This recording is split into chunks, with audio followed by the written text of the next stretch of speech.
पुराने समय की बात है। सभी पशु पक्षियों के अपने अपने राजा थे, लेकिन मेढकों का कोई राजा नहीं था। मेढक मस्ती में यहाँ वहाँ घूमते फिरते थे, उछलते कूदते थे। कोई उन्हें रोकने टोकने वाला नहीं था। पर कुछ समय बाद वे अपनी आजादी से ऊब गए।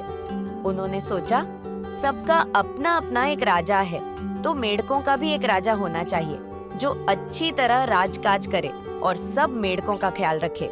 आखिर एक दिन कुछ मेढक ईश्वर के पास गए और जाकर प्रार्थना की कि आप हमारे लिए भी कोई राजा भेजिए। ईश्वर ने हंसकर कहा, ठीक है, जल्दी ही मैं तुम्हारे लिए एक राजा भेजता हूँ। कुछ ही समय बाद मेढकों ने देखा, आकाश से बड़ा सा एक लकड़ी की लट्ठा नीचे नदी में गिरा। वे सोचने लगे, जरूर ईश्वर ने हमारे लिए यही राजा भेजा है। पर कुछ समय बाद उन्होंने देखा कि यह लट्ठा तो यूं ही पड़ा रहता है, जरा भी हिलता डोलता या बोलता नहीं है। यह कैसा राजा है? कुछ मेढक उछलकर ऊपर चढ़ गए तो भी वह लकड़ी का लट्ठा वैसे ही पड़ा रहा।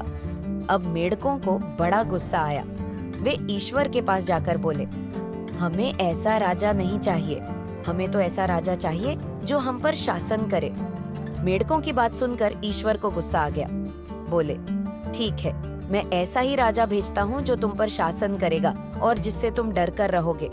फिर ईश्वर ने झट एक सारस को मेढकों का राजा बनाकर भेज दिया। पर सारस का तो बस एक ही काम था, वह रोज कुछ मेढकों को पकड़कर खा जाता। उसे देखते ही मेढक दूर दूर भागते थे। वे सोचने लगे, यह कैसा राजा है जिससे हमें इतना डरना पड़ता है। उनकी ये बात ईश्वर तक भी पहुंची, लेकिन ईश्वर ने थोड़ी नाराजगी जताते हुए कहा, जो उन्होंने मांगा था उन्हें मिल गया, अब मैं कुछ नहीं कर सकता। मेढक बेचारे अपना सा मुंह लेकर रह गए। सीख, जो अपनी हालत से संतुष्ट नहीं होता उसे बड़े दुख उठाने पड़ते हैं। नमस्कार दोस्तों, अगर आपको हमारा वीडियो पसंद आया हो तो कृपया इसे लाइक करें, शेयर करें और हमारे चैनल को सब्सक्राइब करना न भूलें।